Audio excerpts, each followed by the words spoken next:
Welcome everybody to this episode of Strong Perspective Podcast. I'm one of your hosts, Keith Armstrong, Uncle Spoke. along with special guest. That's your cue. Can you hear us, Dwaine?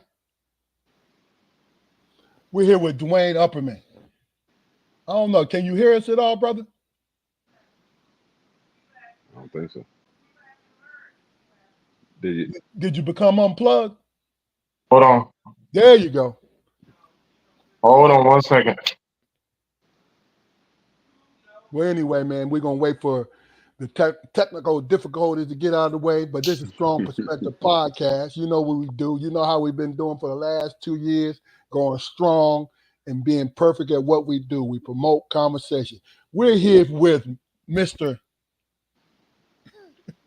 Blankety Blank. Dwayne's trying to get his situation. This is why I love doing it live, man. I'm be honest with you, because the funny thing about it, like in the beginning, Jaquar, I used to be like, "Wait a minute, a mistake! It's a bump in the road! It's a bump in the road! No!" You feel what I'm saying? But then I started to realize, man, going live, that's more authentic. You know, it's more authentic. It's all about, being able to, and in our community, we always are good at this, being able to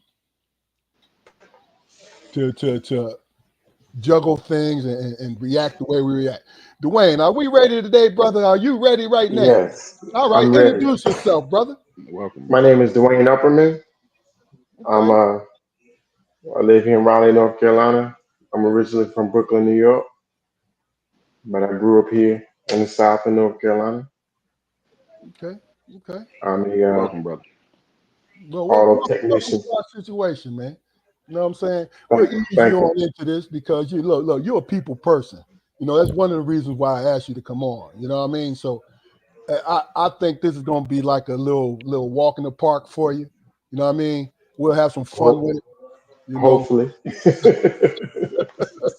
No, you good, man. Look, I look at it this way. If I can get up here, but you know what it is, for 30 years, I've always had to be a public speaker. So I can at least relay my feelings. You feel what I'm saying? Yes. You and Jaquari from his job, and you because you're a businessman, right? Own your own businesses and all that, because I want you to talk about this. But you have to be a people person. You have to show your personality and your reliability and all that. You know what I mean? Yeah. So let's start off with this. Let me do some housekeeping, and then we'll get into, some of the things that you're about, and then we'll go from there. This is Strong Perspective Podcast. Please go to our YouTube channel, like, share, and subscribe. You know what I mean? Bring us closer to the mark where we get put in an algorithm where people get to see our amazing content. See, what's so funny about it is, of course, if you're a first time or more current person, if you watched this before, you think, well, Keith, you need to say that because you want people to come. No, what I'm being truthful about it. Me and my brothers, Damon and Jaquari, and all our guests, like Mr. Upperman, these are authentic people, and we are kind of picking their brains, but what we're doing is we're listening to their spirits because they're just talking. It's conversation. It's what it is. You know what I'm saying? Let's start off with this. Dwaine, shout out your people, man. You know what I'm saying? Shout out your people, children, parents, whoever you want to shout out. This is your moment. Well, I definitely got to shout out my mother and my father, Dennis Upperman, and my mother, Miriam Upperman, Miriam Hunt. I shout out my kids, Jalen, Jada, Janice, Janae. I shout out to everybody that support me, and what I do in my everyday life. Okay. Most importantly, shout out to my wife, Ariana. Amen. Well said. Look. You know, I was going. If you was going to leave that hanging, I was going to quietly remind you, hey man, we I'm gonna did say you that. forget anybody? Say you Well, send it to you in the chat. like I told you, I'm a little bit camera shy, so you gotta give me a second. Yeah, we got you. We got you, brother. We got you. Um, just to give you a little bit of background. In 1997, my wife Kia bought a one of the first RAV4 Toyota RAV4s, right? hmm hmm And she found Dwayne, who is an expert on Toyotas, and that's when we first met because we took the RAV4 to him. You know what I'm saying? Yeah, Dwayne, I found out Dwayne was a expert at just about any other vehicle. But you know, it was funny that we look, we still got old Betsy ain't running right now, but it's still in our driveway, and a lot of it has to do with the hands of Mr. Upperman because he walked us through it and he made sure. You know what I mean? So over the years, me talking to him, understand his his business mindset, and just who he was as a person. I thought he was perfect to come on to the podcast. So, Thank you. about your journey into up into what made you get into uh, being a master mechanic, all these different things. I'm sorry, I missed that. What'd you say? I just said, talk about yourself, man. Your journey that all the way up to the part that you becoming a master mechanic and everything that you're doing right now. Well, in my childhood, I was always a tinkler. Um, I got in trouble for taking stuff apart. For me, it was to figure out how it works. Uh, then, my dad, he did a little bit of mechanic stuff, and so I was always up under him, picking up a little bit of things. And then in my young adult life, one day I met this ex NFL football player who had a mechanic shop, and I came there to buy a motorcycle. And then he asked me a few questions, and then he asked me, could I work on a Cadillac that needed a water pump? And I said, yeah. And so I did that for him, and I impressed him. And then um, I did another job for him. I put an engine in a Honda Prelude for him, and he was impressed about how I was able to do that. I guess either at that young or not having that much experience. And then from that point on, I just started doing a lot of work for him, and that's what got me into the industry. I really didn't. It wasn't until probably when I was in my 30s where I really accepted the fact that I'm gonna be a mechanic for a living. I was always seeking other avenues of trying to make revenue, but I finally accepted this is what I do. This is my calling, and so I took it from there and ran with it. Okay, okay. What were if you could name a couple of the things that prior to becoming, you know, highly successful mechanic, what were some of the things you wanted to do? Was it along the lines of business, art? What was it exactly? Well, I've always looked at, I guess you can categorize it as an investor. I Okay. always looked at just an array of way of making money, um, from buying property to, whatever it took to flip money. I come from the street. I was raised in a good home. I chose to go to the street. Mhm. And so I always look at making money like the same perspective like I did when I was in the street flipping a dollar.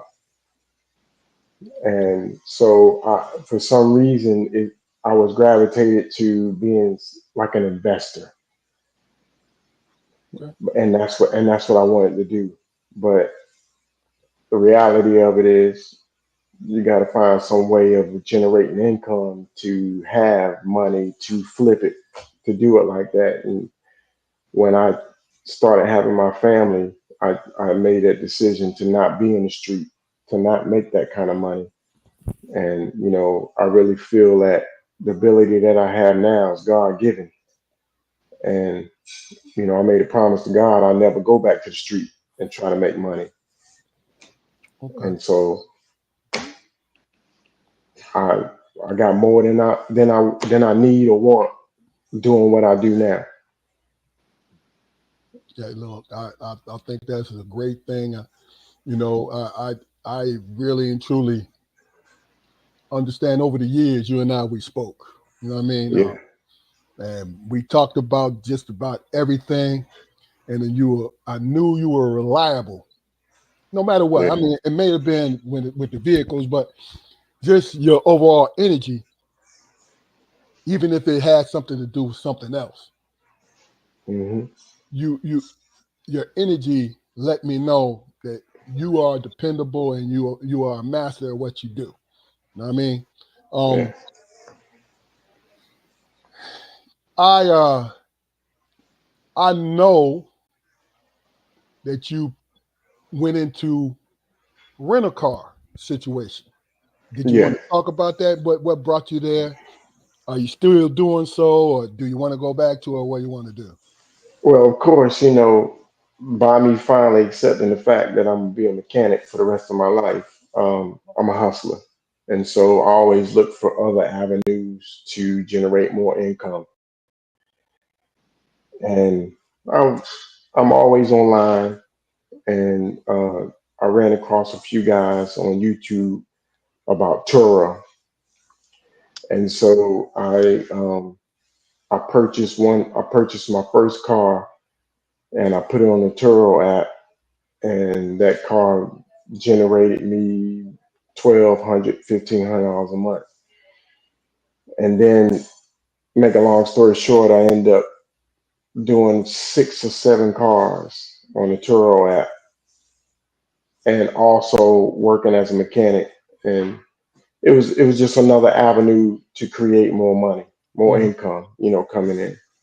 I always look for these different type of ways to generate more income. I'm a strong believer that, you know, one income is not enough. Don't never settle. And I'm always looking for information, knowledge on how to, increase income and just do different things. Okay, okay. You know, I know that Jaquari, you look like you wanted to ask a question. Um, yeah. So being a mechanic and everything, what's more lucrative? I mean, like having your own thing, or working for, I don't know, like a garage somewhere, somebody else's garage where the workers stay. Well, well, it depends. Like, of course, having your own facility, your own shop, and your own business, there's more freedom. But in addition to that, it requires more of you. Mhm. Like with me, the experience that I have and my resume, if like right now I work with a corporation, and I won't name it, but I work with a corporation now, and I basically name what I want. I say what I want, and they pay me that, and that's because of my experience in this business. But I also make appointments with my clients that I've always had and established a relationship with over almost 30 years of me doing this business. Okay. How difficult is it for you to keep up and maintain with the newest innovations, in regards to cars and everything? I know the auto industry is always, changing designs and all that Yeah, stuff. yeah. It for me, it's not challenging because number one, I have the experience. Um, every day, I'm online. I'm reading and I'm researching, just looking for new information. When new technology come out and it's a new tool required, I buy it. I always invest in myself. So I stay on top of that. It's not very challenging to do it when you've been in the industry, for so long because you know what to look for. Okay. But the basics with a vehicle is, just basic things that technicians who have a strong foundation, they know and they look for. And then it's just small things that you gotta stay up to speed with to be with the modern technology. Okay. So let me ask you this, and this is, is it two questions? Is it anything else other than working as a master mechanic on business wise, right? Is it anything else that you would want to pursue if you had the opportunity?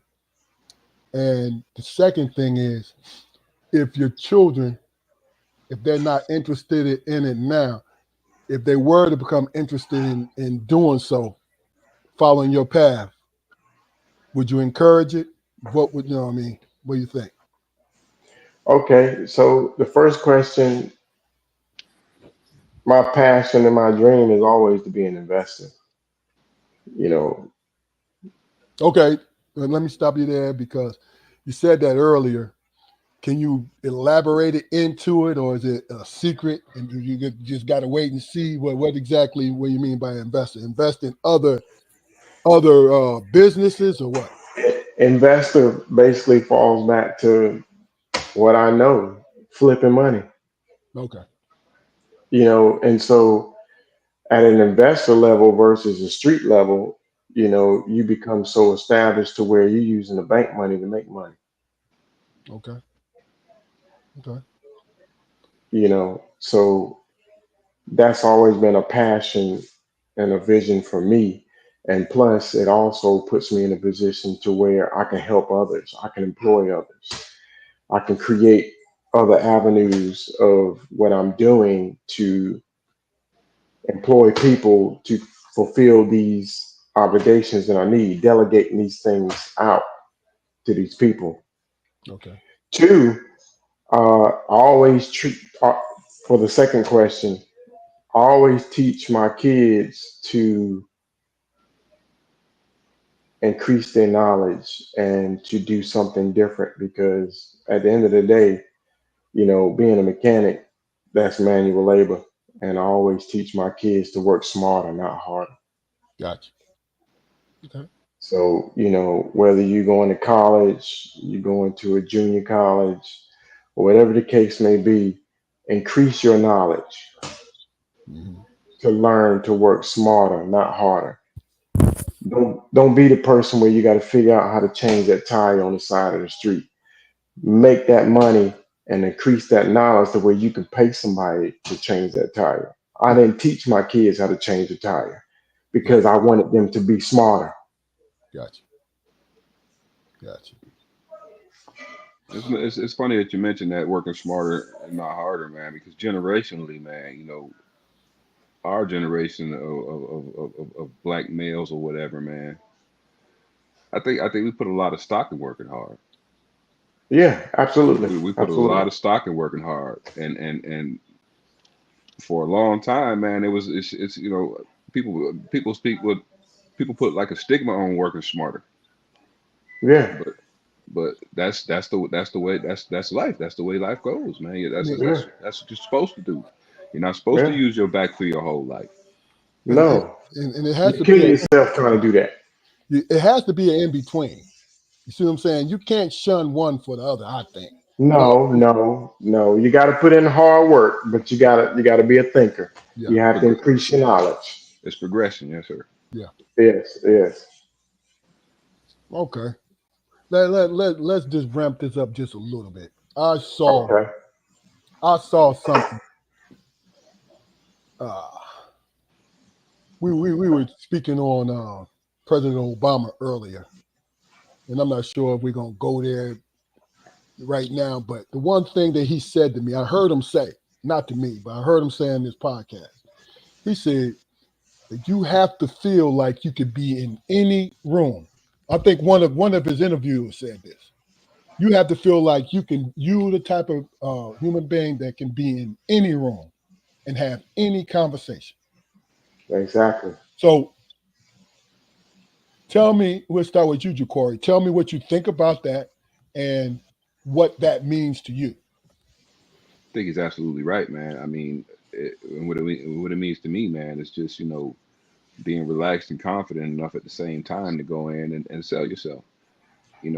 Everything is an audition, man. Every time you meet a new person, it's an audition. When you see an opportunity, uh, you walk up and you shake hands and you start to verbalize your resume. Gotcha. You know, and some of us unfortunately are stunted to the point to where we understand and enjoy the attention we get when we come into a room and we're the loudest person, but it turns into entertainment. You know what I mean? I got you. Even if we have the goal of going in and making something, making something happen for ourselves. People really rarely remember what we say as opposed to how we say it, and the theatrics we're going through when we're saying it. You know what I mean? Yeah. So Dwayne, before you answer this question, I want to acknowledge that you got folks on here. Angela Palmer said, "Hey, Dwayne." You know what I'm That's saying? my sister. My sister. Okay. And Miriam Hunt said, "Hey, Dwayne." So That's my mother. that's what's up.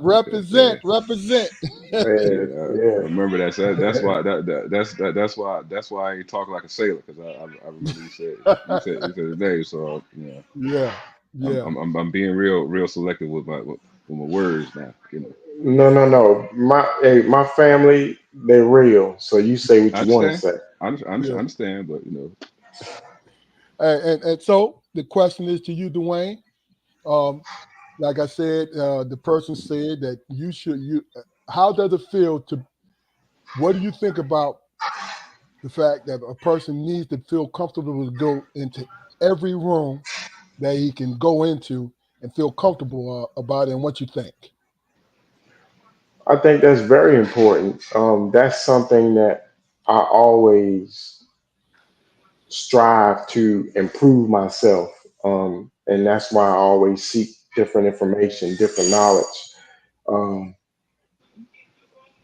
I try to make myself very diverse, and I taught that with my kids as well to be very diverse, to be able to go into any room, any culture, any race, and to be able to talk to them and engage and understand, not actually accepting and believing, even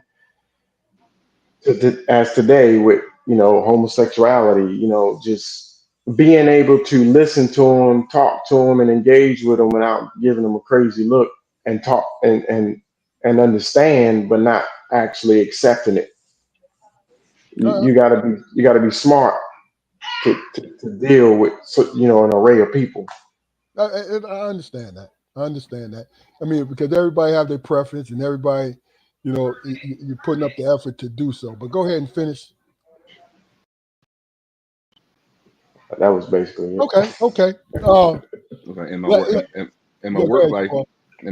man, I work with at risk youth, right?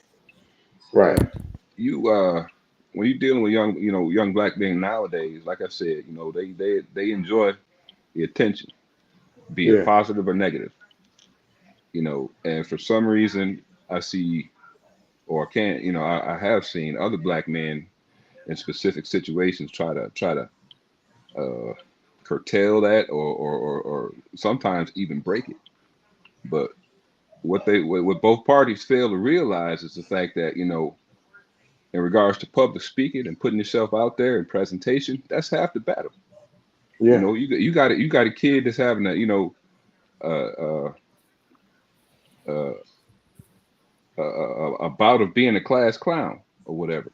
Okay, yeah, it's inappropriate right now, but the same courage it took for you to say something that you thought was funny in front of everybody to get people to laugh is the same Yeah, thing that's going to get your foot in the door when it's time to take care of business. Oh yeah. exactly. I truly believe that. Oh yeah. I mean, Yeah. but a lot of times when there's a critique, before I answer the question, a lot of times when somebody has something to say, two things happen. This from the classroom setting, Jaquari. Your timing is off. So you say stuff that might be funny to the teacher, but at the wrong time. Hmm. See what I'm saying? And then if you hit it in the right way in the classroom, that teacher might be having a bad day. You understand what I'm saying to you? And you need to read the room like comics do. You know what I'm saying? Right. It Right. is what it is. But Or when it's time, or when it's time to give that teacher back what he's been teaching, yeah, you yeah, know, and you being a young black man that's sitting in this classroom and you picked up the material, but you're bored right now. That's what that yeah. is. But You're bored right now. so if you're bored, answer the questions. See, Yeah, that's but how that that's how but you no, I'm saying that's how you take the edge off. It don't solve the problem, but you take the edge off by asking the question, especially if just your example, especially if you're bored and you understand it, right? Answer the question. but my point is that tact needs to be cultivated, man. No doubt. No It doubt. needs to be cultivated. Well, so let me just say this real quick. That struck home to me as far as being in a room because I was told, and Jaquari and my brother Damon, we were told as young men that you belong everywhere you want to be. Now, if you don't know the lingo, saying it's something economical or scientific or something along those lines, you still become a sponge in hearing what's being said. Exactly. You see what I'm saying? That's how I feel. I've walked into rooms where I was always prepared to listen and prepared to absorb and prepared to contribute. You see what I'm saying? It's like you. This is what I teach my sons and every young man and woman that follows. Like, hey, look, say it, right? Ask the question because you need an answer. You understand what I'm saying? Now, if somebody will try to clown you, you still ask the question because you need that answer. See, I've never been afraid because I stood. I hate this phrase because they're trying to turn it into some little cliche thing, standing on business. That's a universal thing. That's been since we was kids, standing on business. Standing on business means that the simple fact that you prepared to be who you are. You know what I'm saying? And be flexible while you're doing it. And that's all I really have to say about it. You know what I mean? Because it is what it is, man. It's the classic 2 ears, one mouth scenario, man. Your ears take in the information, your mouth filters. Your brain helps you to discern what's important. Hmm. But like I said, man, that's got to be cultivated. It's true. And cultivation means what? What does cultivation mean to you, Dwayne, and then Jaquari? You answer the same question. What does cultivation mean?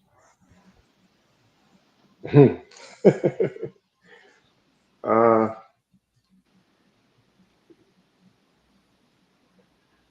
elaborate a little more.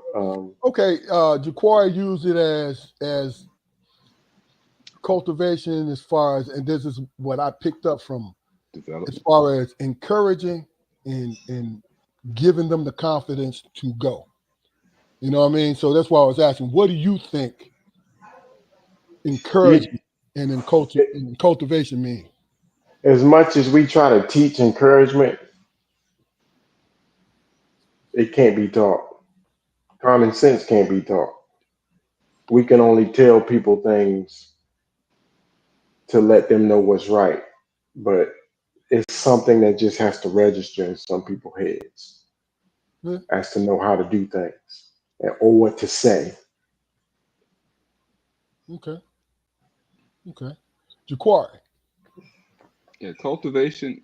What I mean by cultivation, man, is like you said, Keith, development, man, encouragement, uh, facilitation of the opportunity to do these things. You know, sometimes I might, pay attention to, the music that these young folks is listening to, and give me the most vulgar antisocial verse that you committed to memory or whatever. Okay, take the vulgarity out. Make it make sense to me Hmm. as a 52-year-old black man. Can you do that? If you can't do that, then you are not allowed to sing. You're not allowed to sing aloud around me anymore. You know what I mean? That kind of thing.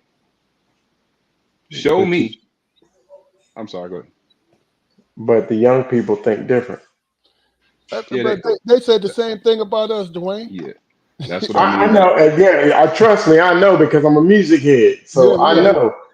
But this generation now, they think different. You can't just approach it like that. You absolutely can. I do it every day.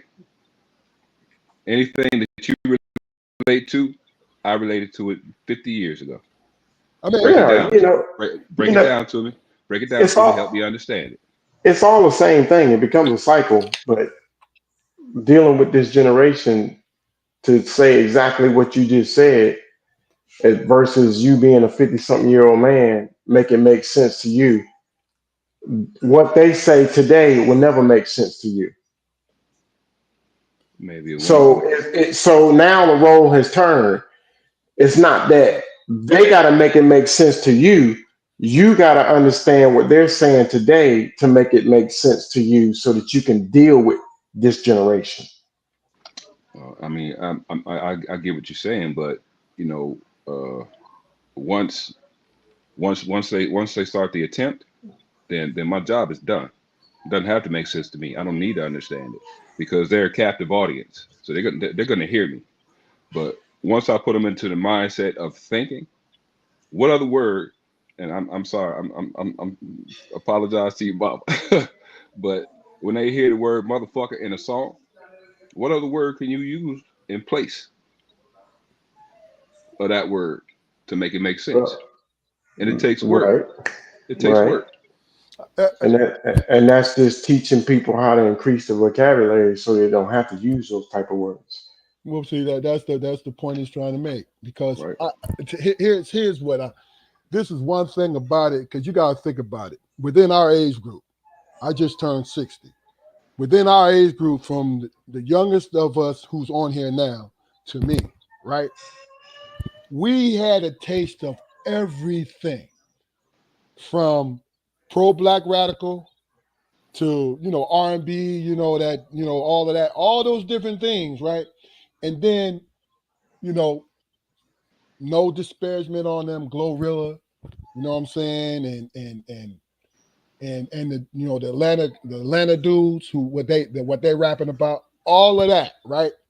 We had a taste of that when we was youngins. You see what I'm saying? So the one thing that I will catch myself in thinking that these young people think differently from me. But the difference is this: I've lived long enough to mature from it. So if I pull that coattail about something, if I pull that coattail about something, it's not like, oh, you wrong. No, what's going to happen is the longer you live, the more you're going to think I can I can find a better way with this. You see what I'm saying? Because the easiest thing in the world to me is to critique something, to criticize somebody. That's easy. That's easy, right? Now, I'm not gonna kiss your ass to try to get a compromise, but I want it to be a give and take, young and old, even old and old.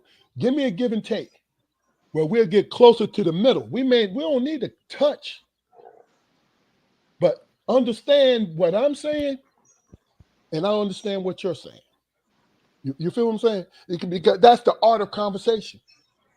Because one thing that changed me, mostly because of my job, but my job represented a lot of my personality, is I don't have to win an argument. What I need to do is understand what the hell you talking about, and you to acknowledge, and you don't even have to do it verbally to acknowledge you know what the hell I'm talking about. And as soon as you acknowledge it, you know what you're gonna say to me? I don't give a damn what you talking about. You know what I'm saying? Oh, I don't care about that. Now you understand me. Now we don't need to go into that. No, because you understand me. You just don't agree. You know what I'm saying? Like, because it is too much. Sometimes, man, it gets in the way of our progress when we go to back and forth. Like social media, and guys, tell me what y'all think about this. Social media to me is entertainment, right? It's entertainment. And I'm talking about, the celebrity part of it. You know what I mean? Because YouTube, man, YouTube, you can find anything on YouTube when it comes to fixing something. I think it's a God given, God sent that to us, the people who trying to make their way through life. Because you could, let me punch this in, and you can find an idea to get it done, right? But the other part of YouTube is nothing but entertainment. But people blur it, man. People, and do you think the entertainment part of YouTube has made people think that it's all real? Absolutely. Absolutely. Okay, okay. Well, elaborate a little bit, Dwayne, and then you, Jaquar. That's the problem that people nowadays can't differentiate the reality of what really is and what you see on like YouTube and Instagram. You know, of course, when you're on these social media sites, you can make your life look all lavish and the expectations of what you think how life should be, you're basing it off what you're seeing this person cutting and editing. And in the reality of it, that's not how they are. Mm-hmm. Mm-hmm. And society is driven off that. That's why you see old people, young people, everybody's on TikTok, everybody's on Instagram, Yeah. everybody's looking at and repeating what they're seeing and what they're hearing as if this is concrete information. Yeah. And in the reality of it, like it's what you just said, social media, whatever platform was for entertainment. Yeah. Yeah. But here in America, they can't differentiate that. And that's where we're getting confusion. That's where we're getting distractions from all perspectives, from even right now with voting, who you gonna vote for, with politics and all that type stuff. We confused, we distracted, we looking at stuff that's not important, stuff that's not real. Mm-hmm. Mm-hmm. And I used to post on social media a lot with my fitness, and I just chose to just stop doing it because I don't like how the platform is and what it does. So I don't do Oh, so you don't want people to see how buffed out and muscular you are, brother. it. No, it's it's not that, because when I initially did that, I did that for older guys to Good point. Get them to understand that you don't have to just sit on the couch and drink beer. You know what I'm Mhm. saying? You actually can, you know, get in shape.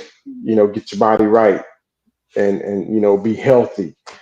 And I was just trying to show that and just encourage it. But a lot of these people on social media, they're attention seekers, and Yeah. I'm not an attention seeker.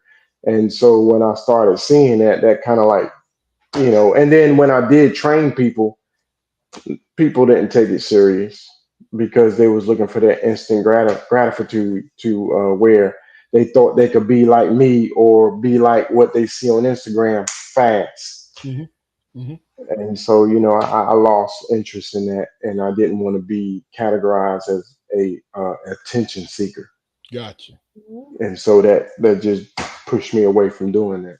I like that. Doesn't mean that I don't train. That's a personal experience with me.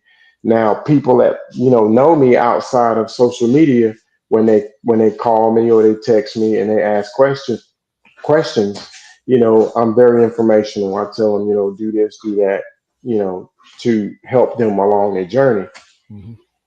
But to do it on a social media platform, because how social media is, I choose not to engage, in that avenue. No doubt. No doubt. But see, that's the wisdom of our age group of who we are as people. Right. You have to understand what we were fed when we was youngins is to survive and dominate. You know what I'm saying? And I'm not saying it Right. in a bad sense. I'm talking about understanding what we was up against. Jaquari, what do you think? Well, social media has made it acceptable for the world to indulge in its more sadistic nature. Mm. You know, entertainment used to be a place you could escape to. Back in the '50s, man, you pay a dime and go sit in the freaking theater and watch 3, 4 cowboy movies in a row, and for that period of time, you forgot all about your problems. You didn't know anything about John Wayne having a drunken racist tirade, at the craft table. We didn't hear about that, even though it probably did happen, but now we have an opportunity to see, Bobby Brown, passed out drunk at the freaking Shoney's and shit, and that entertains us. You know what I mean? Let alone not even considering, the musical gifts that he's given to the world. You So, know, so everything. Jaquari, Yeah. I'm sorry, I have to ask that because you brought him up. Is it the fact that we see these celebrities in train wrecks is why we're attracted to it? Because we want their lives, but then misery loves company. That kind of effect. Your It, it, opinion. You know what I mean? it very well could be. It very well could be. I mean, but when somebody is, when we perceive somebody to be doing, financially, socially, spiritually better than us, when we see a chink in the armor, we all attack it. We Mm. all attack it. Doesn't matter. It doesn't matter what our situations really are. Because you take a celebrity with a bunch of money, uh,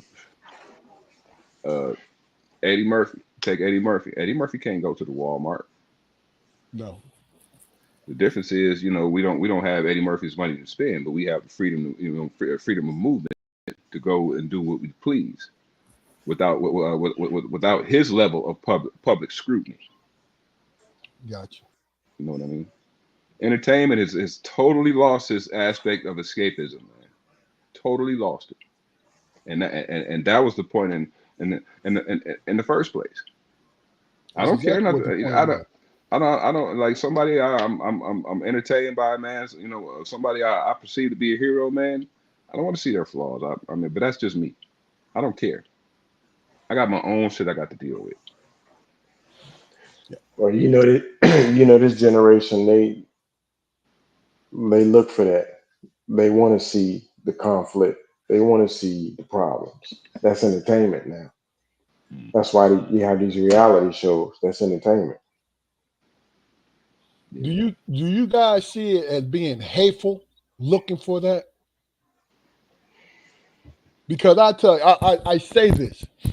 I worked for 30 years, right, in law enforcement.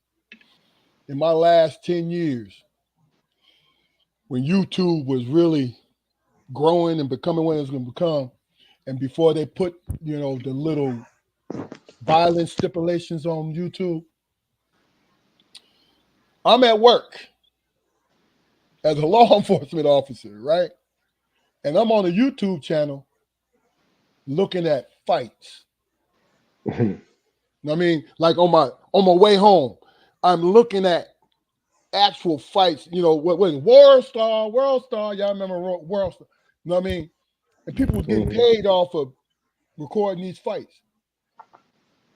Is it? Do we look for train wrecks, man?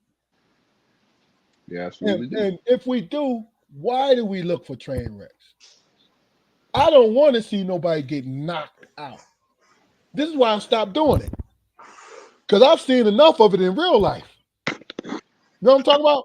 You know what I'm talking about? Knocked out cold, where they lose everything, right? Because it was part of my job and all these different things. And I had to stop. I'm like, Jesus, man. How, what do I feel? How do I feel? And this is some self introspection, right? How do I feel about me? Sit there and look at train wrecks like that. You get what I'm saying? And a pseudo form of entertainment on my behalf. I'm not I'm not shitting on whatever these people is doing, right? But I'm saying to you, why am I participating in it by watching it? And I had to ask myself that. And when I didn't come up with a good enough answer, I stopped. Cold turkey. I stopped. You know what I'm saying? Because I couldn't watch it on the nightly news. I couldn't watch it when somebody inferred that somebody was assaulted or killed. That did something to me, right? Yeah. But Excuse me one watching it, second. no, no, Excuse me one second. No, no, excuse me. Like I gotta step away. yeah, yeah, One you got it. second. Knock yourself out. You know what I mean? It's like I'm on Jaquari, I'm on it like that. Like, you know what? I can't watch it when it's in my vicinity. Partly because I went to work. I was going to work. I was doing, you know what I'm saying? But another thing is, it did something to me as a person because I cannot desensitize myself to that. But when you watch it too much from a young age all the way up into my age and older, it does something to you. It does something to you. So, would you say that if you just watched a regular boxing match or MMA fight, you would have the same effect? To a point, Hmm. listen, I enjoy MMA, right? But I hate horrible knockouts. I enjoy boxing, but I hate horrible knockouts. I can deal with TKOs. You feel what I'm saying? But when you knock somebody out cold, oh man, I don't like this shit. I done seen it and participated it too much in person and didn't like it then. That's just my own opinion about it. Mhm. You know what I mean? I mean, hey, shit, everybody, air quotes loves to see a good fight, man. I mean, it's been ingrained in us since the dawn of time, man. Some kind of physical conflict has always been, whatever prevalent societies has always been their main like point of entertainment or whatever, Yeah, yeah. Uh, yeah, I mean, for me, like the whole, the world star stuff and all that. I mean, it it ran its course, man. It's definitely ran its course, especially in regards to what I do for a living, man, and how I don't appreciate my community being perceived by the other, Gotcha. so in that aspect, I've matured. You Gotcha. know, but we're never going to be in a time, man, where you know aggression, physical aggression, is not going to be entertainment. I agree. I think that, to be honest with you, that we will never be in no perfect time until the rapture. If you believe in the rapture, Exactly. you feel me? That's just how I am. So let me change it up just a little bit. Why do people? And this is not a little bit. This is a lot. Why do people, especially in our community? No, I take that back. It's not in our community, but it is portrayed to us in where? Social media. Why do you have black men get on social media and say Kamala Harris is not black? Can you explain that to me?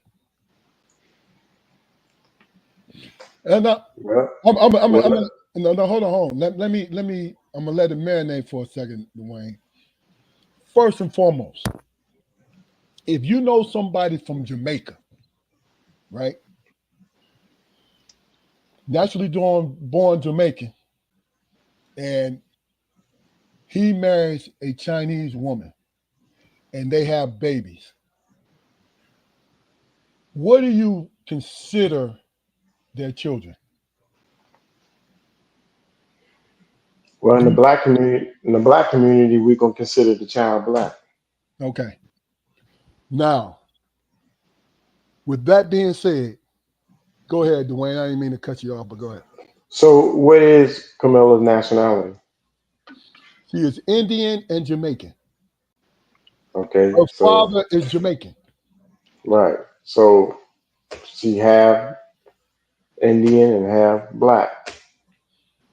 But what do we as a community do? See, we don't do we okay, better question. Do we differentiate, y'all know what I mean. Do we Yeah, do we make the difference between that? Because if she grew up in our hood, how are we gonna see her? she didn't grow up in our hood. But the thing about it is, if you're looking from a political standpoint, does it really matter what her nationality is? That is What my point, sir. what is she talking about? Yes, sir. Yes, sir. Now, whoever you want to vote for, it is what it is. You want to vote for Right. Trump, you want to vote for her, it is what it is. I'm talking about the freaking noise, man, is what I'm talking about. Distractions, diversions. Yes, This yes. is what they put to distract us from the reality of what we really need to be focusing on. hmm hmm Yeah, I mean, So your answer is you feel what, Dwayne, and then you, Jaquar. Her nationality doesn't matter. It's what are the solutions? What is she saying? Okay. What is she bringing to the table? That's what's important. It doesn't matter, what public, what whether she's Democrat, Republican, black, white, whatever. What are you saying? Yeah. Now of course, me being a black man and in the black community, yeah, I'm supporting it because she has black in her. But at the same time, if she ain't talking right, I'm not interested. Gotcha. I respect that. Jaquar. yeah, I agree with that. I agree with that. Now, I think I'd like to ask those same guys, man. You know what good is that doing now? The election is Tuesday. Yeah. You know, Exactly. you know what I mean. So all this vitriol or whatever you guys had for this woman or whatever. I mean, you should have had a bigger voice when Biden dropped out. This is what we got to work with. Well, they need to be Hmm. thankful. They need to be thankful Biden dropped out. Yeah, Hmm. You know what I mean? Because let me put it like this: where I get that question from is I was watching social media, entertainment wise, and whatever, right? And it was a barbershop. I don't know if you saw it. CNN went into a barbershop, right? Now, that's sacred for us. I don't know you guys got your own barber, but that's sacred for us as far as conversations wise, right? I'm actually my own barber. But that's what I said because my brother Damon cuts his own hair. So Yeah. I get that. But my point is, I don't know because CNN and the local station was there. Now all of a sudden, and this is not an indictment toward those brothers, right? But if you know that this young lady's mom, you know that both their nationalities, why would you get on? Like I say, I'm not criticizing them. I'm saying like, oh, you're gonna say, I don't know if she's black or not. The fuck does that mean? I'm 60 years old. I've been voting since I was 18 years old. The men that I voted for all those years did not represent me. I didn't care whether they was white or black. You understand? All the way up into Obama. I tell people all the time, I think he did a great job in recovery, right? But I voted for him because he was a black man. And somebody looked at me and said, what? You voted for him because he was a black man? And I looked at him, I said, yeah. How many times did I get a chance to vote for him, for somebody who was black? So, One time. and it was, look, listen, and it was a white man who said it. And I looked at him, I said, how dare you? How dare you? Your whole life, you were able to vote for somebody that looked like you. Then you got the nerve to look at me and say that to me. Mhm. Then I was on there, I was like, who the fuck do you think you are? I'm on that. You know what I'm saying? Like, man, are you kidding me? Because one thing that God's blessed me with is, you said it earlier, Dwayne, common sense and to decipher through the BS. You know what I'm saying? Yeah. But my point I'm trying to make to you is this.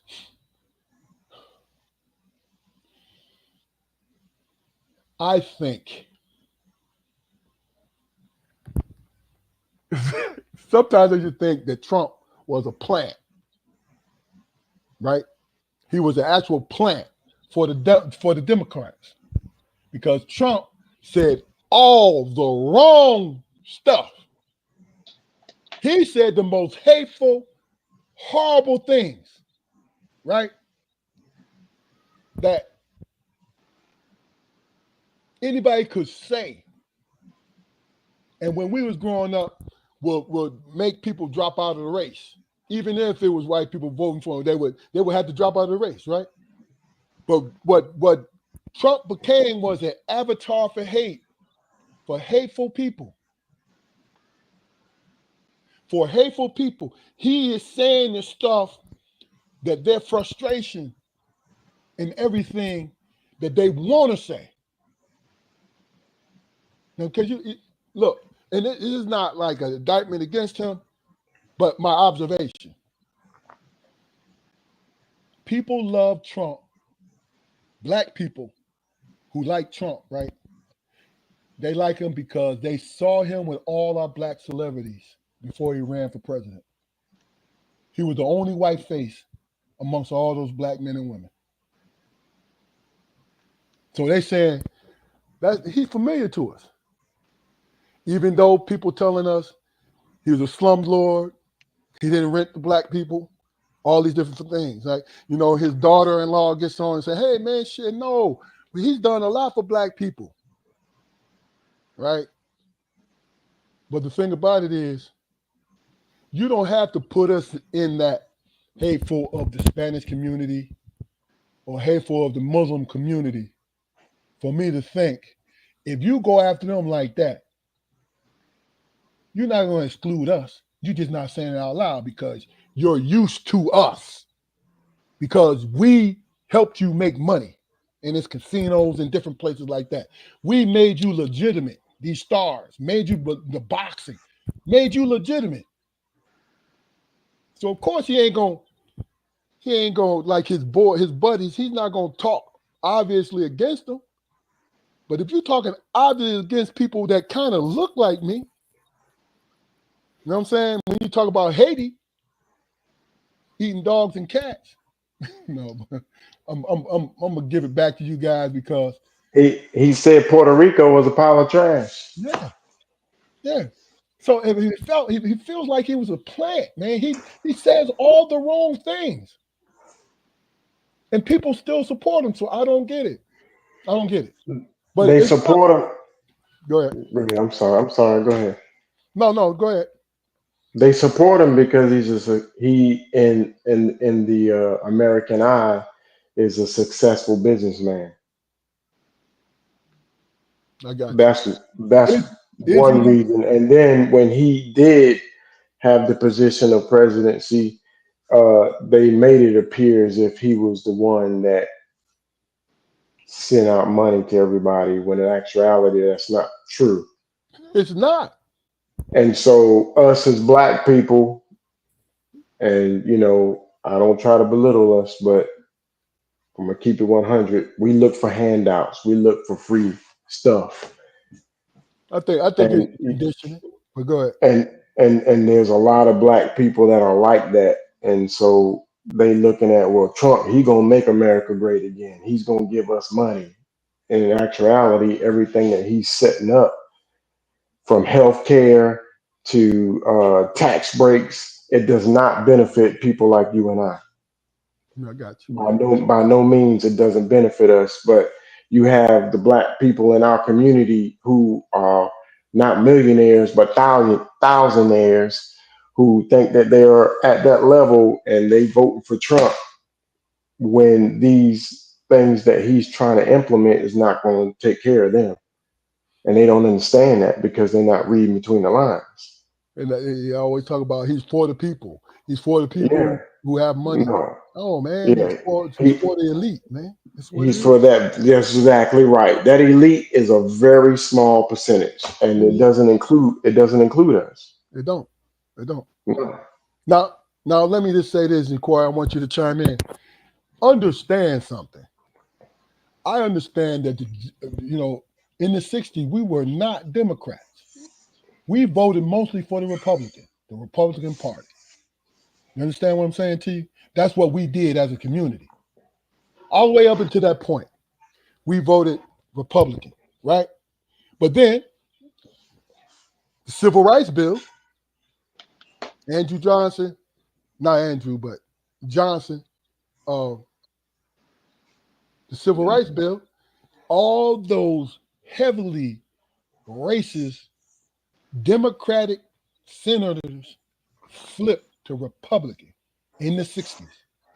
That's why our votes went to Democrats. You see what I'm saying? So, am I saying, oh, we voting for the wrong party? No, what I'm saying, in my opinion, is neither party gave a flying fig about us. Period. Nope. It's all part of more distractions. That's it. That's it. They both have their own way of doing things, but really and truly, just never gave anything about us. What that mean? Well, go vote independent? No, what I'm saying to you is on the local level, get together so you can do better for yourself, you and your family locally. Of course, you vote, nationally, but my point is, put people in place that's going to help you to a certain point. That's all. Um, Let me ask you a question. Malika Harris, what's going on, cuz? She says she thinks that the support people are not giving her the vice president's support because of misogyny, right? They don't want to see a woman in charge. Do you Yeah, that's true. That's true. I believe it. guys? I believe it, but I don't understand why. You know what I mean? Because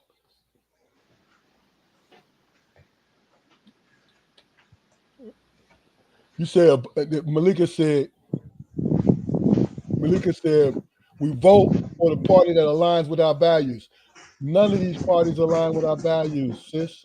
In my opinion, you know what I'm saying? I don't think so. I don't think so. What do you think, Jaquari? Well, Dwayne made a statement, man, that the thousandaires in our community is supporting Donald Trump, man. But and I agree, you know, because like where I am in Northern Virginia, some of the more affluent black people, they're showing support. But Gotcha. what they fail to realize is, it's a vast difference. It's a vast tax difference between 100,000 and 1 million. It's a vast difference. Mm-hmm. It's a vast difference between 200,000 and 1 million. So whatever tax relief he does, talk about implementing or whatever, it's still not going to affect you. Not on the level that you think it's going to affect you. You get to keep a couple more $100 in your account, and that's always a good thing. Yeah, I mean, but you know, when you actively know that you selling the people behind you out, you know, whatever. I mean, we haven't displayed a sense of reaching back in our community for fucking decades, man. You know. Or at least being communicated that there are people reaching back in our community. See, Yeah, I mean, yeah, I think it's both ways, Jaquari. I agree with you. yeah, Um, it. I'm not done, bro. not my fault. Yeah, yeah, yeah. It, Nah, but Jaquari must be on the roll. My fault, brother. yeah, well, not no more. You just fucked up. Nah, nah, nah. But I mean, yeah, I did forget what I was gonna say. My bad, bro.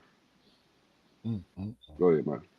Stay off the weed, man. No, but I wish it was. I wish it was. let me ask you a question, and we'll start with you, Dwayne. Do you Okay. feel that the folks in our community, and this is not in whatever answer you give is just your opinion, and this is not for somebody to argue against it, but just your perception of it. Do you feel the people in our community as a is in are we too selfish for one another as a whole? Selfish, meaning inclusion, economic, everything. I'm just throwing it all in there just to see what you think about it. I would have to say yes, because just my personal experience in my community, dealing with people that look like me, and even in my industry, we crabs in the bucket. Gotcha. It's sad to say, you know, I can look at other nationalities and see them actually work together. Not to say that their situations are perfect, but they tend to work together more than what we do. Okay. And that's probably why we look more so like the people on the bottom of the totem pole. Gotcha. Gotcha. Because, the Hispanic community, they've excelled from what we look like. Because they're always trying to fight to be here. Yeah, they And, working. They and working. yeah, and So that back in our day when we were young, we was in Burger King, McDonald's, Bojangles, yeah, and you go to construction sites and you see, all the black men. Now, when I was real young, when my dad was in construction, you would see a lot of the white guys doing the framing. Now it surpassed the Negroes, and it's just Hispanics. gotcha. So what are we doing? Lighter. Well, I get it. I get it. Jaquari, what do you think? Well, I mean, I don't know if I would say selfish. there are people in our community who are uh, better suited to certain situations. I'll say, Gotcha. and I think that's driven by the amount of resources that we have. I mean, we don't have a vast amount of resources at all. I think we work very well with what we have. Unfortunately, uh, we the people in our community with money, their mindsets align with the other. So in that sense, the sense of community is dying if if it's not dead. In our community, we you know you can go on probably any pro black platform, in this space, and hear black men talk about how we built the country, and how we started things and established this and did that or whatever. But we don't talk much about maintenance. But yeah, because I agree with you, but I slightly disagree. We are still involved in the maintenance of it, man. It's not being said. You understand what I'm saying too? Because we have too many people that may not be rich, but making a way in their lives in our community, men and women. Uh, We well, have too many people. that being Yeah, go said, why do we still have an expectation for the other to put that out there? See, ahead. I think that's not equality. Equality is not having the other acknowledge us. Equality is us having our own shit and creating our own opportunities. That's equality. I think it's a little Acknowledgement from the people in charge. That's not equality. okay. I get it. So hold on. What you just say? Repeat what you just said. Acknowledgement is not equality. Right, The opportunity to create your own unfettered. right, That's equality. right. And you said something along the lines like us people, right? Mhm. Okay. So when the crab in the bucket thing falls into play, we can't do it. So, okay, let's talk about the crab in the bucket. Yeah. I live off of optimism because what I do is actually look at, not saying you're wrong. So, this is not a combative statement. This is the fact that I pay attention to what's not being said. You understand what I'm saying to you? Because we get promoted, the negative, the negative stereotypes are thrown into the visual space all of the time, every single day, right? And we all see it We see it. and we don't fix But it. what is the majority? Because that's the minority, bro. See, that's what I believe. And that's what my small picture, my window, whether it's accurate or not, that's what I see. I see there's more of us taking things, working things out, building lives for ourselves, building lives for our children, right? But it's not put on these screens. What do we see? We see all the negative stuff because there are other people who are trying to put on screen where they think we are for entertainment. For entertainment. Well, Okay. I could t- I could tell you this from my personal experience because you just gave your perspective of what you see, Uh-huh. but I can give you my perspective from a business standpoint, whether I'm trying to seek a different avenue for more revenue and I'm trying to get more information about a business that I know another person that look like me is in and they're very successful with it, or whether I'm trying to seek help from another brother that I know is very successful, and we had conversations. And then when it's my turn, and I'm only speaking for me, Okay. I have never had help from nobody that looked like me. Okay. Now let me ask you a question.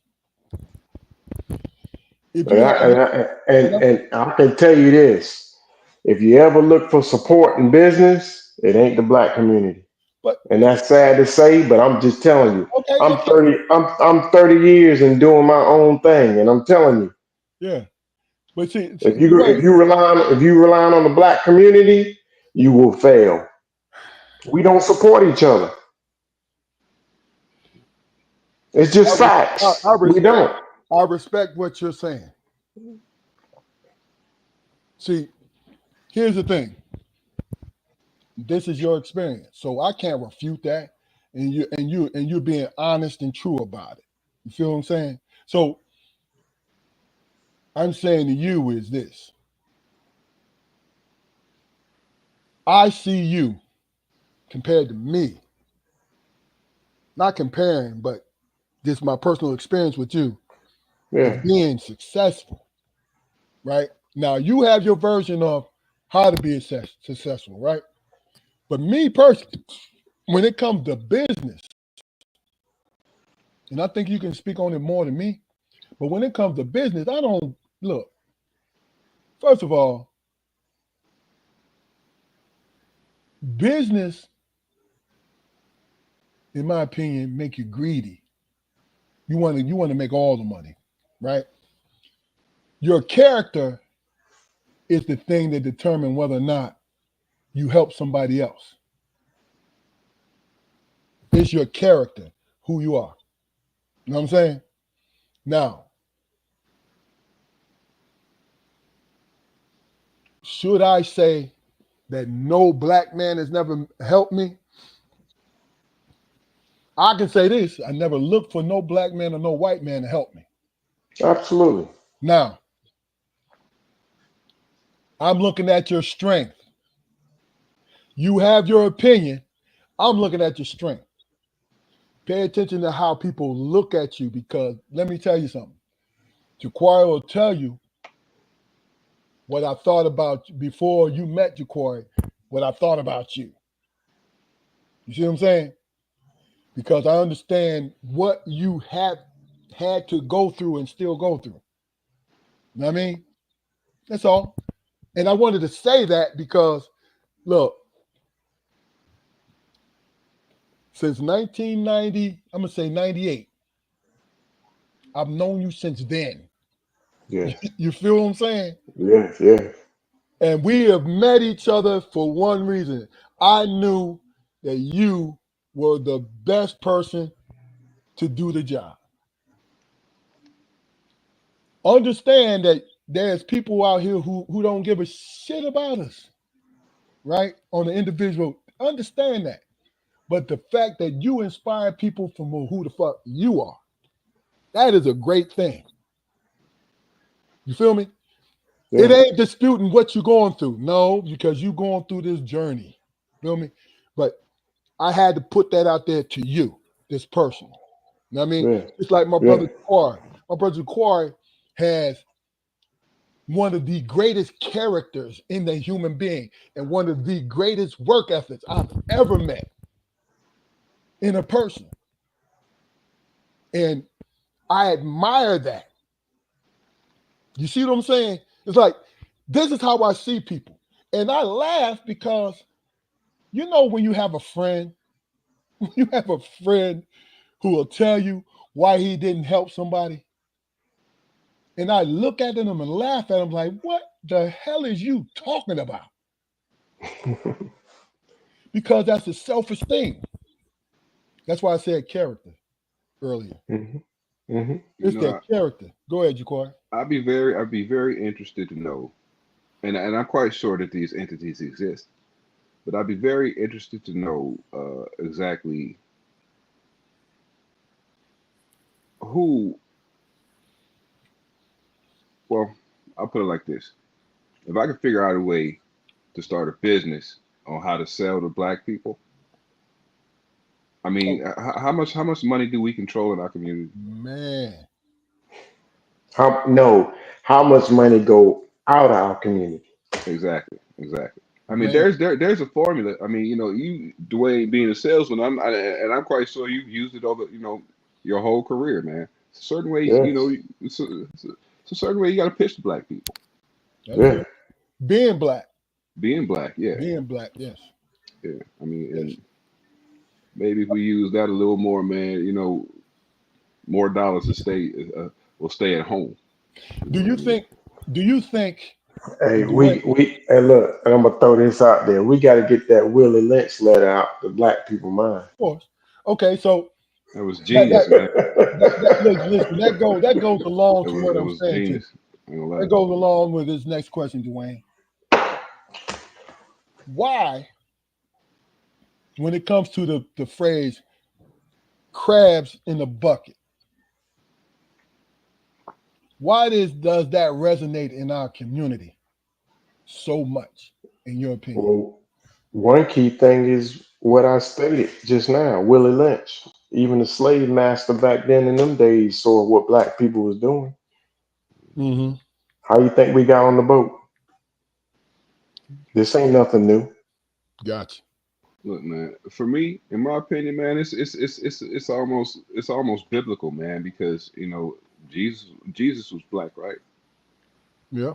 Well, when you look at the Middle East and where he from, and then the description of his hair and stuff, yes. hmm And Judas was black too. I would assume, Yeah. Yeah. and They all fucked were. Yeah. fucked him right over, Yep. fucked him But right So over. So it's always been there. but why? ain't Why? nothing Why? ain't Why did he nothing, do it though? It was over huh? the story. The story basically said that Judas betrayed Jesus over money. So we have been conditioned all these years to think that money will override any loyalty. Don't you think? Unfortunately, I look. I feel for you, Dwayne, because like I said, you're a good brother, and if I, if you ran into them kind of things, I think what it did was forge you into a better businessman and help you to focus. But not the businessman like what you just described. I get it. I get it. Because you know, from day one, when I engaged into being an entrepreneur, every move I made is by the grace of God. Mm, Everything, like even to this very day, when a person hits my phone and say, "Hey, I heard about you from such and such. I have this problem with my car." I know that's God sent. yes, sir. I know my ability to do what I do with people, cars, is God sent. That's a gift. So I can defy all of the crab in the bucket and all that stuff because it's by God. The reason why I do what I do and where I'm at right now. Mm, mm, so if I was to So make the it's bigger than what we talking about. yes, sir. so if I was to make the statement to you, Dwayne, uh, that well, if I was to ask you the question, man, is it better to pursue strictly the black dollars or all the dollars? How would you answer that? How would you answer I that? would all the dollars. When any type of advertisement or when I engage people, I pursue green. Mm. And So so and I'm looking to get paid for my services, so it doesn't matter what race it is. okay. Do you think it would be a benefit in some way uh, if you were able to secure your livelihood in the black community with only black people? Absolutely not. And I'm pro black. Don't get it confused. Mm. I'm pro black. But I could just tell you from my experience, from being in the street until doing business. If you rely on black people, we don't support each other, and that's just the facts. It's not that I don't want it. I want us to. I seek after that. But the reality is we don't support each other like that. Is it a So give and take? See, here's what I'm saying to you is I've seen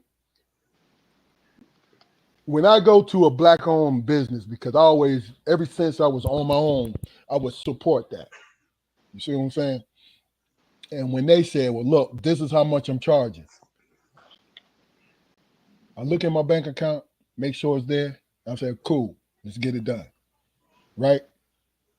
Now, there are some people who gouge you, but the majority of the people that's out here making a living. To answer your question, Jaquari, no, you advertise to everyone everybody, because it's the business model. It is, let me put it like this. If you're a farmer, right? And you service the community. If I was a farmer and the people that I've known my whole life and all this, I would give them a discount, right? If I knew that they was impoverished, right? But everyone else that's coming for my produce is regular shit. You feel But what I'm see, saying? me as a consumer, if I'm going to a black business, I wouldn't dare ask you for a discount.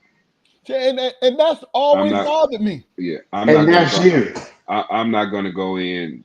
I'm not gonna go in haggling with you any more than No. I will haggle with the other. If we're gonna do the business, okay, we're gonna do the business. But at least in this black shop, I know there's a certain level of safety there. You and know, that, and At that's minimum. you. as a Yeah. customer. But Yeah, yeah, that's absolutely. you. Yeah, And from my experience, if I were to do that at a percentage, that's probably like you're probably like the 30-40% I got out you. of what I'm saying, of me dealing with my black customers when they come in. And this is the same thing they did to Barack Obama. Of course. The expectations, Now, because he's a black president. I agree. I'm a okay. black business owner. That I'm going to cut you this big deal. I tell you what, since we're on him, and I think this will be the last thing for us to cover today, right? As far as open topics. I have to say that for 8 years, it felt good to see somebody who represented me, right? Yes. It felt good. It's what it was. Yeah. You know what I mean? I'm on this Yeah. earth. You know what I mean? He was the 44th president. I was 44 when he got elected. You feel what I'm saying? So Yeah. that made me feel good. Now my disappointment came when I watched every speech that he made, and he never talked about us. I'm talking about black males. I'm telling you, I'm talking about I scoured YouTube. I just want you to acknowledge us, right? And that is a selfish, petty way of thinking. So don't get me wrong. I understand where it was coming from, but that's what it is. And I understand what he was up against. Them racist dudes in the Congress and the Senate committed treason when they stopped the government after the Affordable Care Act was ratified. That was treason. Do you not understand that? Just like January 6th was a You call it insurrection. Insurrection is also a coup, attempted coup, right? It was what it was, right? I get that. But damn, man, I don't mean, oh man, Obama ain't do nothing for us. Motherfucker, none of them motherfuckers did anything for us. Because they're not supposed to. You dig what I'm saying? They're not supposed to. You're supposed to work. You're supposed to do whatever. You know, if it's some government, if you work for a government job, then that's what, that's their responsibility to you. But my point is, he didn't have the power to pull us up and put us further on the top of the rung of who gets represented the most, right? Well, Now let me finish this. mhm. My point is, if I'm watching you on the national platform and you're speaking to the American people, tell me what it means to be a black man in America. Say some, give me a couple lines. You talked about what it meant to be uh, Spanish. You talked about what it meant to be national speeches now. You talked about what it meant to be um, Arab in this country. And you talked about what it meant to be same-sex folks, marriage and all this in this country. You talked about that, but you never said anything relating to me. That was always that stuck in my craw. Is that a horrible thing in the long run? No. But I do feel like he kind of dropped the ball in the acknowledgement. You got me? You guys understand what I'm saying? That's all. That's how I personally feel. And I did my due diligence when it came to that. You know what I'm saying? Because people who know me, I don't jump to conclusions. I don't do anything. What I was trying to do is feel a part of this thing. Even though I felt good for 8 years, man. I ain't gonna lie. I ain't gonna lie. But go ahead, Dwayne, you were gonna say? So I'm gonna reverse the roles. When I met you, you were the sheriff. Me, regular Negro in the streets. I look up to you, and my expectations is for your voice to be heard in the sheriff department to treat us black people accordingly. Even though it didn't happen that way, but I look at you, you a voice. Like Barack Obama, he's a voice. He has a position, you had a position. You're a black man, he's a black man. I can't hold you accountable, and I don't expect for you to cater to the black community like I think you should. Because as a sheriff of Wake County, North Carolina, there's a job that you have to uphold No in doubt. its entirety of all races. Hmm. So I can't expect for you to treat me any different or say anything different to me publicly. Now you'll pull me to the side and you'll say something to me. But publicly, I don't expect for you to step out of your Wake County sheriff role to address my ethnicity. Okay. I don't expect that. That And that's a good point. I never expected Barack Obama to do that. I expected Barack Obama to do exactly what he did. He was very articulate. Yeah. He represented the black man when he showed how articulate he was. That was enough. I know in those type of government positions, he's puppeteered. Of course. He can't do what you think he's gonna do or what he wants to do. He can't do it. Hmm. So I already know that and I understand that. But I do know when I did hear his speeches and certain things that he said, I caught it. So you had to infer that's what he meant.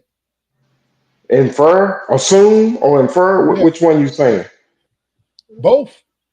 No, You had okay, so you had to assume. no, I didn't have to assume. Okay, I well know, I know what he's saying. okay, And well, you look at, and you listen and you look at him today. He's still the same guy. and okay, let me just say this to you, just to reinforce my point.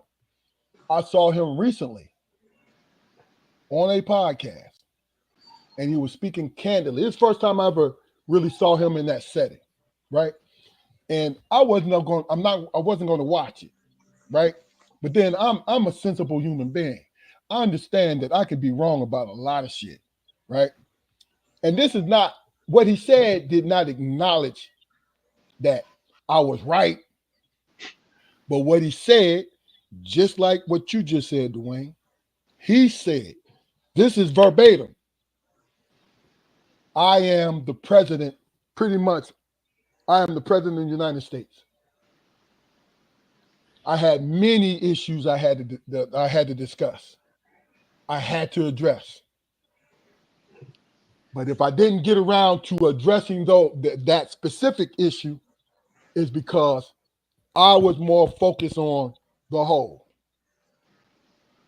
So you and I could be right at this moment. Yes, exactly. Yes, That's all. because it's I say it out opinionated. loud because here's my thing. My view of him was slightly changed after watching this.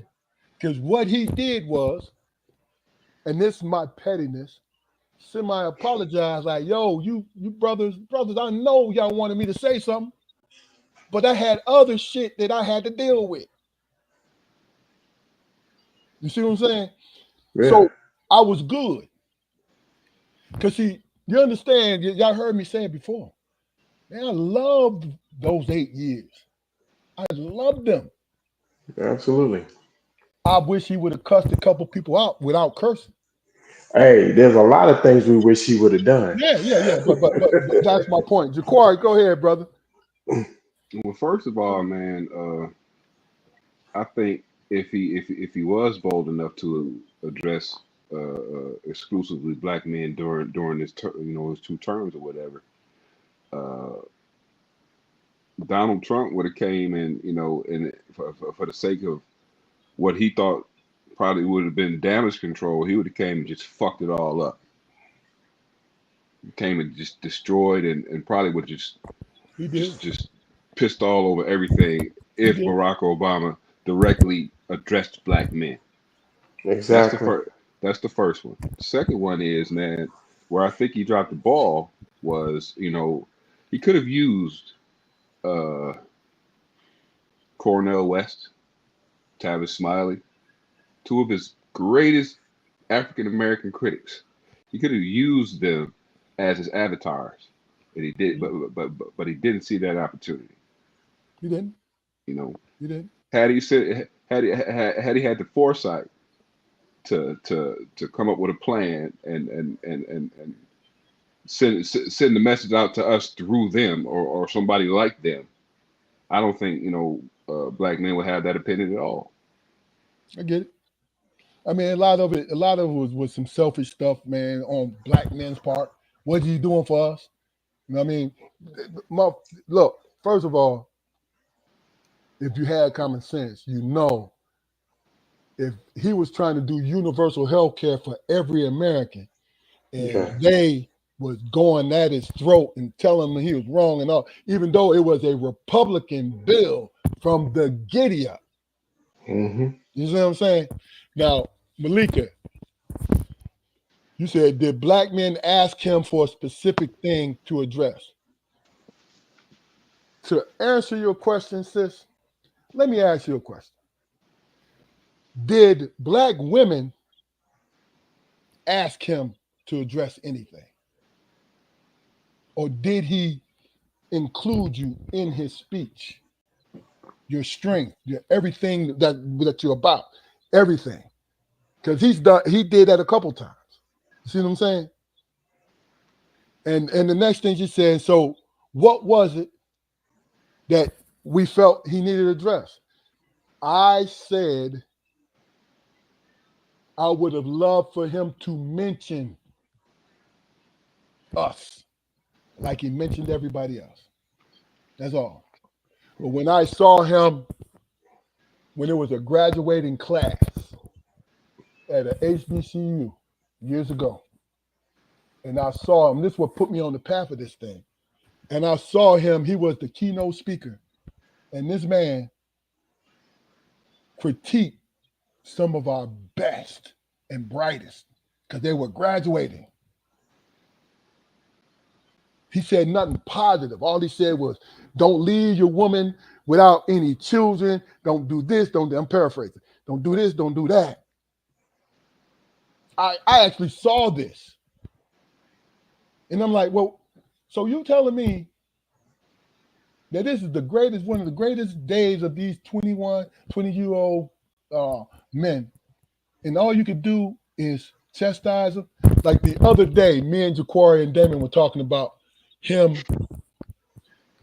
going to one of Kamala Harris's Democratic offices, and he was speaking about why black men is not voting for this and the other.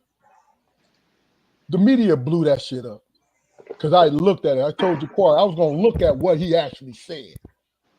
And all he said was, hey, man, if you're going to vote for this man because you think he's strong, you're crazy. You understand what I'm saying? That don't make sense. Now, I give this man that credit because that was real. But what did the media do? Oh, Barack Obama is under fire from the black community because he was chastising black men. Listen to what the fuck he's saying. You know what I mean? That's all. That's all. And listen to what I'm saying. I was stuck on, man, you know what I'm saying? Like somebody that you admire. And this, hey, yo, man, shout out to my man in the black, in the back, the black man in the back. I would have loved that. That would have been good. You understand what I'm saying? That's all. Could you imagine, man, if when he got elected, if he did do the HBCU tour, that would have been all I would have needed as a black man. Mm-hmm. Mm-hmm. You know, go go down to Bethune Cookman, man, and just rap for a minute. But Hell, hey, hell, it wouldn't even have to be televised. Go down there and talk to them young folks. yes, sir. Yes, sir. You know? And he does a lot of it now, though. In all fairness, he's going around talking about he's talking to young men. Probably for a fee. And I can't blame him for that. I mean, but when hopefully that's pro bono, man. I don't know. He no, got to eat. his speeches, He got to eat. Speeches, he get paid for his speeches. Yeah, now. yeah. But when I'm talking about when it was on the American government's dime, if he would have did that. Mm-hmm. That whole generation, man. That whole generation, man, for 8 years, man, would have inspired their children to be politically involved in shit.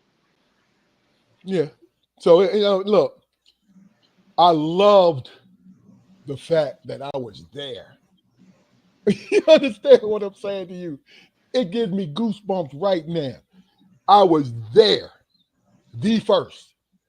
Now, Kamala is going to be the second, and a woman. Come on, man. You don't see that we blessed with this? No matter what, who you going to vote for or not, do you not see how blessed we are right now? To be able to see it. But black or white, man, the naysayers, they're not ready for it. Of course. They're not ready for it. Because out of fear and being terrified of something that you don't fucking have. Do you understand why these people, these extremists, say we're going to fight for this and you don't fucking have it? You don't have what you're fighting for. I saw something on social media where they was at a Trump rally, and there was this heavyset white dude, right? And somebody in the crowd like, yeah, you know, in the South, slave and blah blah blah. This dude said, "Hey, my family didn't own no slaves. You know how much slave costs, right? Oh, that was cute, right? But you know what popped in my mind? You didn't own the slave, but guess what? You was getting hired to beat them things to submission and go hunt them down. Your family, that was your family business to keep the slaves in line. You see what I'm saying? You can't. It's one of them kind of things, man. Where logic, man, logic. Can we just talk about logic? No, and I'm not talking about what's true or not true. I'm talking about don't believe everything that come across your desk, man. Please research it. You know what I'm saying? Like, come on, Google will give you a lie and they give you a truth. Look at both of them and then make your decision what you want. You know what I mean? Hey, Dwaine, So, I wanted because we talked about this before we went live. And I wanted people to hear you chop that up because I heard it in your voice that you had a great opinion about this last half an hour. You feel what I'm saying? yeah, And you did a masterful job. thank No, for real. We appreciate you, bro. We really do. you, thank you, You thank know? Is it anything you want to put up here so we can put it in prosperity? Because what I want to do, if you locally, if you have like a contact number, text it to me and I'm gonna put it on our screen every day, every Friday when we come up, you know, advertisement, anything like that. But you. I'll do that. I'll do that. okay, and also just say it But out loud, let people know if you know, as far as you know, this the business you want to generate it, or you know what I mean? I'll let you post it. Okay, I got you. Think about it. But I just want to say this that for us as black people, wake up, pay attention. Don't focus on the distractions and diversions. Pay attention. Yeah, Look at the real stuff, and you'll know what to do. that's real. That's real. And I mean, that's the bottom line. Jaquari, last I'm, words. hey, I thoroughly enjoyed the conversation, gentlemen. Man, Dwayne did a hell of a job, man. Hell of a job. You Thank you, sir. Thank you, sir. Camera shyness be damned, man. You know you. You Hey, know. I mean, you know what I'm saying? look. It's like. Hey, look. We gotta have a conversation off the camera. And speaking of that, just wait because we're gonna talk for about a couple minutes after we go off live, man. Okay. Outhouse Films. Thank you for new person. Thank you for checking in with us, brother. We appreciate you, or sister. You know, we appreciate you doing what you do. Malika, of course, sis, you always do what you're doing. And go Lions, like you said, go Lions. And you know, Yo, because it's been a long time for us, Dwayne. You know what I'm saying? Yeah. It's been a long yo. time for us, bro. In the meantime, our house films, man. Send me a script, man, please. Yeah, Jaquari is an actor. He's an actor. Okay. And Dwayne, let's start. Shout out your sister and your mom again, bro. Appreciate Absolutely. My you. mother, my mother Miriam Hunt, and my sister Angela Palmer. I love you guys to death. Appreciate you. Thank you for tuning in and giving your little boy some support. Absolutely, brother. Hey, we're here every Friday at 7:30. Make sure you go like, share, and subscribe to our YouTube channel by the same name, Strong Perspective Podcast. And we'll see you next week. You guys have a great one. We out of here.